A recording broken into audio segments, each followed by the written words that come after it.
Hello viewers, welcome to our channel. నేను మీ చరణ్ పరిమి. విశాఖలో MLC ఎలక్షన్కి సంబంధించిన ఓటర్లని జగన్ మాయం చేస్తున్నాడా? ఇప్పుడు ప్రశ్న ఇదే అనమాట. సో చాలామంది ఓటర్లు మాయమైపోయారు, కనపడటం లేదు. విశాఖలో ఇప్పుడు స్థానిక ఎలక్షన్లు జరగబోతున్నాయి కదా, దీనికి సంబంధించి రెండు పార్టీలు చాలా ప్రతిష్టాత్మకంగా తీసుకున్నాయి. దీని గురించి మనం ఆల్రెడీ 2-3 వీడియోలో చర్చించుకున్నాం. సో ఇందులో అనేక విషయాలు కూడా మాట్లాడుకున్నాం. ఇప్పుడు సమస్య ఏంటంటే, జగన్ ఎవరైతే తనకు ఆల్రెడీ 416 మంది మద్దతు ఉందో వీళ్ళందరినీ తీసుకొని ఎక్కడికో ఎస్కేప్ అయ్యే ప్లాన్ అయితే చేస్తున్నాడు. ఆల్రెడీ వీళ్ళకి సంబంధించి కొంతమందిని తాడేపల్లికి పిలిపించుకున్నాడు, కొంతమంది అయితే అదృశ్యమయ్యారు, కనపడటం లేదు. సో వాళ్ళు ఎక్కడికి వెళ్ళారు ఏంటి అనేది మనం ఇప్పుడు చర్చిద్దాం. నిజానికి ఈ ఎలక్షన్లకు సంబంధించి జగన్ ఇంత సీరియస్గా తీసుకోవడానికి కారణం ఒకటే. ప్రజలు భారీగా దెబ్బ వేసిన తర్వాత ఇక తనకు 11 సీట్లే రావడంతో ఇక చీత్కరించారన్న భావన ఉంది. సో తనకి నైతికంగా అలాగే మానసికంగా ధైర్యాన్ని ఇవ్వాలి అంటే ఖచ్చితంగా ఇలాంటి గెలుపు ఒకటి అవసరం. కాబట్టి ఈ గెలుపు మీద జగన్ చాలా పట్టుబట్టి ఉన్నాడు. అదేవిధంగా టీడీపీ కూడా తన గెలుపుని ఎమ్మెల్సీ ఎలక్షన్లో, అంటే ఇప్పటిదాకా 2 నెలల పరిపాలనలోనే కొద్దిగా వీళ్ళు అనేక పథకాలను పెండింగ్ పెడుతూ వస్తున్నారు. సో కొంత విమర్శలు అయితే స్టార్ట్ అయిపోయాయి. ఈ టైంలో ఈ గెలుపుని ఎలాగైనా సరే తమ బలంగా నిరూపించుకోవాలని చెప్పేసి టీడీపీ అలాగే జనసేన కూటమి కూడా ప్రయత్నిస్తూ ఉంది. సో ఇందులో భాగంగా బీజేపీ కూడా తన పావులు తను కదుపుతూ వచ్చింది. సో బీజేపీ పరంగా అయితే పెద్దగా వర్కౌట్ అయిన దాఖలాలు లేవు. సీఎం రమేష్ తను ఎవరినైతే అభ్యర్థులను ప్రతిపాదించారో వాళ్ళని చంద్రబాబు గారు కూడా అంగీకరించలేదు. సో అది ఆ విధంగా ఆగిపోయింది. చంద్రబాబు గారే తన పార్టీ నుంచి అభ్యర్థిని తీసుకొచ్చారు. సో ఇది విధంగా ఉంటే వీళ్ళు ఒక స్ట్రాటజీ ఫాలో అవ్వడం మొదలెట్టారు. అదేంటంటే జనసేన నాయకుడే డైరెక్ట్గా విశాఖ వెళ్ళి అక్కడి కార్పొరేటర్లని ఒక 5గురిని తన పార్టీలో చేర్చుకోవడం జరిగింది. సో దీంతో జగన్కి ఇక స్టార్ట్ అయిపోయిందనమాట టెన్షన్. సో ఇదే విధంగా చేస్తే వీళ్ళు ఒక్కొక్కరుగా లైన్ కడతారు, వీళ్ళు ఆల్రెడీ గేట్లు ఎత్తేసారు అనే భయం పట్టుకుంది. సో దాని నుంచి ఎలాగైనా సరే వీళ్ళని కాపాడుకోవాలనే ఆలోచనతో ఇదంతా హైజాకే. ఇప్పుడు ఓటర్లను ముందే కొనేసుకుంటే ఒక పని అయిపోద్ది కదా. సో ఆ ప్లాన్ ప్రకారం ముందే ఒప్పందాలు జరిగి ఆ విధంగా తీసుకోవడం మొదలుపెట్టారు. దాన్ని అఫీషియల్గా మాత్రం పార్టీలో చేరికలు అన్నట్టుగా చూపిస్తూ వచ్చారు. సో ఇది జరిగింది. అంటే నిజంగా ఎంత డబ్బులు ఇచ్చారు ఏంటి అనేది కూడా కొన్ని వాదనలు ఉన్నాయి, అది కూడా మాట్లాడదాం.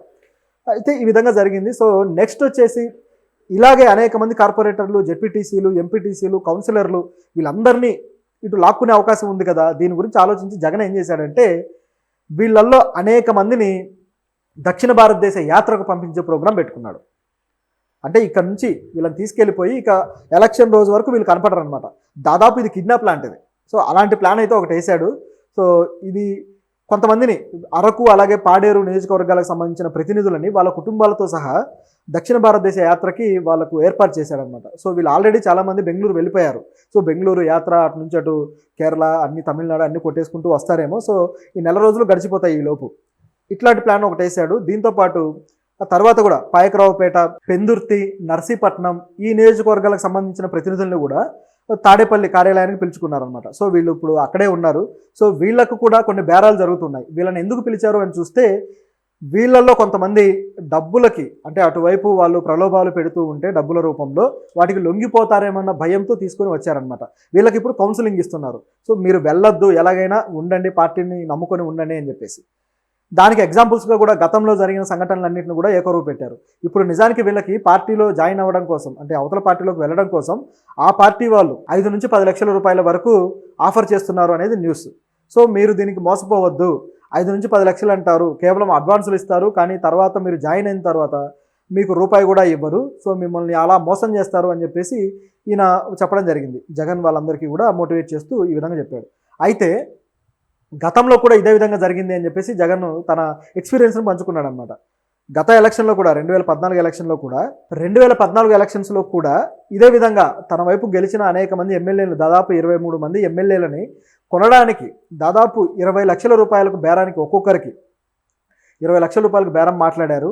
అనేక మందికి అడ్వాన్సులు కూడా ఇచ్చారు. వాళ్ళు అక్కడికి వెళ్ళిన తర్వాత 40 ఫిరాయించిన తర్వాత మిగతా డబ్బులు మాత్రం వాళ్ళకి ఇవ్వలేదు. దాంతో వాళ్ళు మోసపోయామని అర్థం చేసుకొని ఆ ఎమ్మెల్యేలు తిరిగి మళ్ళీ ఈ పార్టీలోకి వస్తాము అని చెప్పి నాతోటి అన్నారు.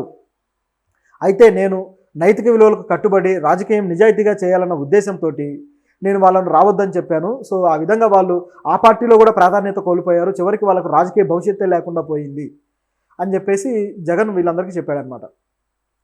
సో కాబట్టి మీరు కూడా వెళ్ళొద్దు, మీకు అడ్వాన్సులు ఇచ్చి ఇక తర్వాత మీరు చేరిన తర్వాత డబ్బులు ఇవ్వరు, మీరు మోసపోతారు, మీకు ఇక రాజకీయ భవిష్యత్తు అనేది ఉండదు అని వీళ్ళకి ఈయన క్లారిఫై చేయదలుచుకున్నాడు. అయితే ఇక్కడ మరో ప్రశ్న బయలుదేరింది ఏంటంటే, నిజంగా నైతిక విలువలతో చేసేదే అయితే, నిజంగా నైతిక విలువలకు కట్టుబడి చేస్తున్నట్టయితే మీరు ఎందుకని వీళ్ళందరినీ తీసుకెళ్ళి దక్షిణ భారతదేశ యాత్ర ఆఫర్ వీళ్ళకి ఇచ్చారు?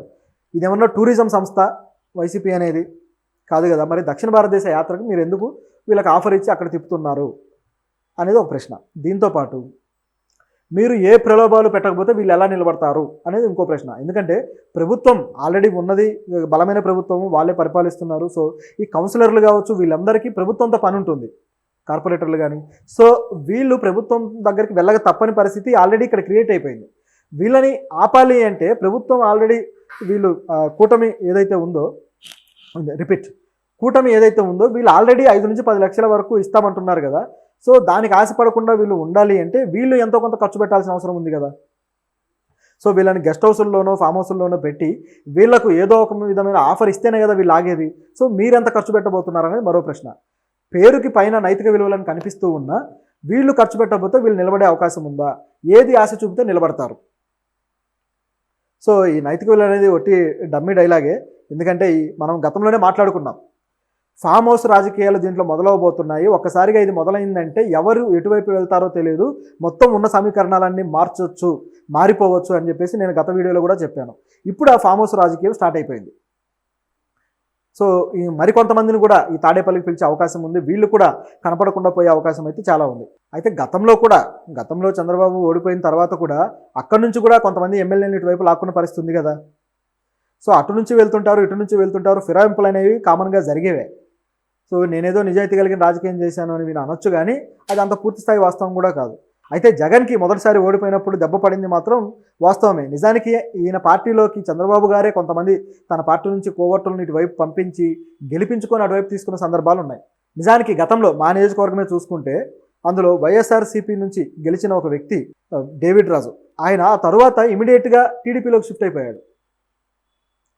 సో అయితే ప్రభుత్వం అది ఉంది కాబట్టి వాళ్ళు ప్రభుత్వంలో అనేక విధాలుగా పథకాలు తీసుకొస్తారు కాబట్టి మేము ఇవన్నీ కూడా అభివృద్ధి జరగాలంటే ఇట్లా మారుతున్నానని ఆయన స్టేట్మెంట్ ఇచ్చాడు. కానీ చూస్తే మా నియోజకవర్గం ఏదైతే ఉందో అది ఎలా ఉందో అలాగే ఉంది. కనీసం బస్ స్టాప్ కూడా లేని అధ్వానమైన స్థితిలో ఉంది నియోజకవర్గం హెడ్ క్వార్టర్ కూడా. సో అంత దారుణమైన పరిస్థితి గతంలో చూసాం. ఈ ఫిరాయింపులు అనేవి ఇలా ఉంటాయన్నమాట. కోవర్టులను తీసుకొచ్చి చేర్చి తర్వాత మళ్ళీ అటువైపు తీసుకెళ్ళడం అనేది ఒక టెక్నిక్. సో ఆ విధంగా ఇదేమైనా జరుగుతుందేమో మరి తెలియదు. సో మరి చూద్దాం జగన్ ఏ విధంగా ఈ ఆటను అడ్డుకుంటాడు అనేది ఆసక్తికరంగా